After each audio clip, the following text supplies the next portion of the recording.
Hey there, do you have a house that is in pretty rough condition?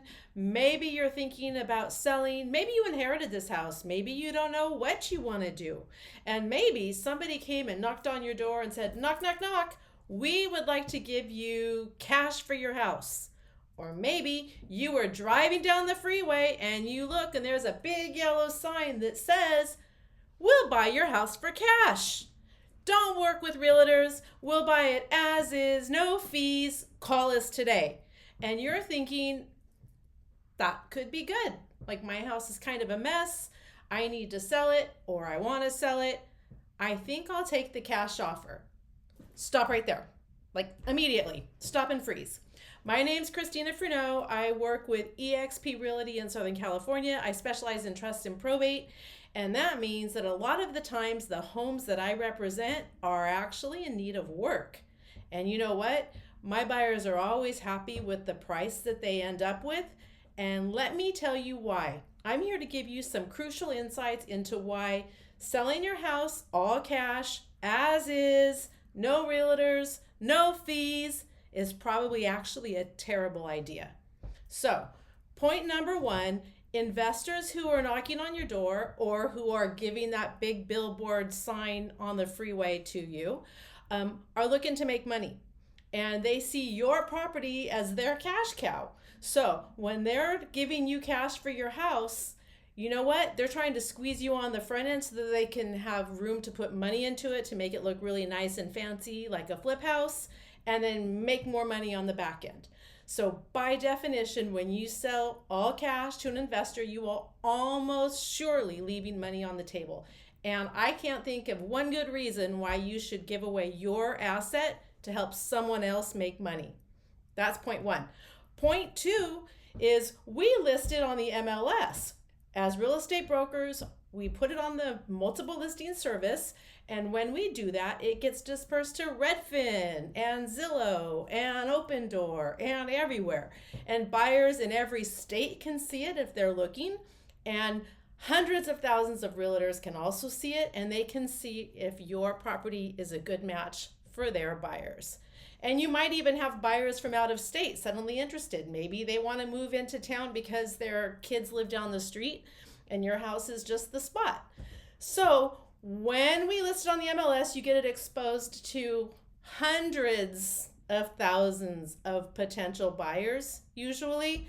And that is by definition sure to bring you a better price than just like one guy knocking on your door offering you cash, or that big company that's going to put up a billboard and hope you call them.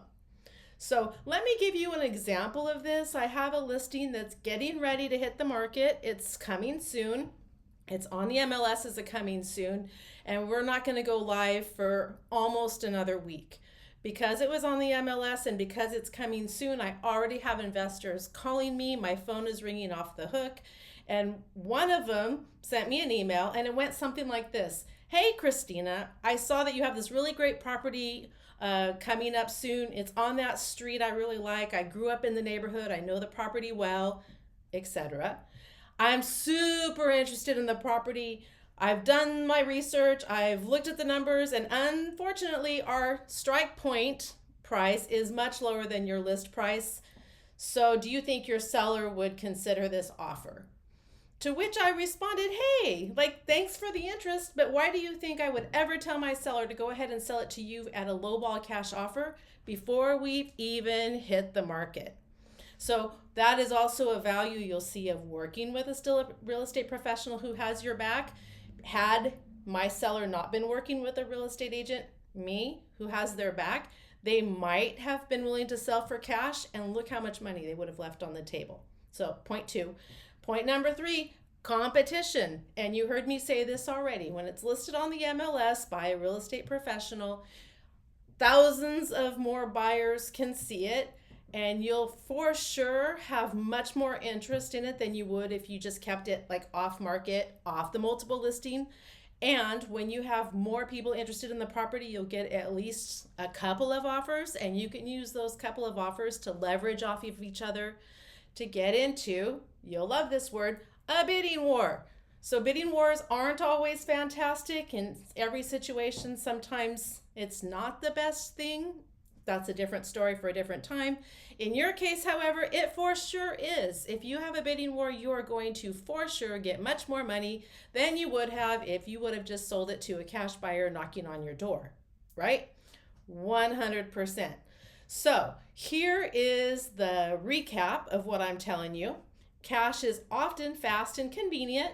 It is almost always never the best option unless you've committed a crime and you have to skip town fast and you have no time to wait and you've got to run, run, run. Maybe you need cash and maybe you need to scram. But if you haven't done anything bad and you've got a few extra days to wait for a normal kind of buyer to come along, I strongly suggest you do that, because I can't think of any reason why you should give away your asset to an investor so that they can make money off of you. So again, I'm Christina Fruneaux. My phone number is 714-592-8299. If you are looking to have a conversation, or if you know someone who has a house and they're wondering if they should sell it for cash or not, feel free to share this or tag it below. Let me know. I'm here to help, and I am here to answer any questions you have whatsoever. Thanks again. Have a great day.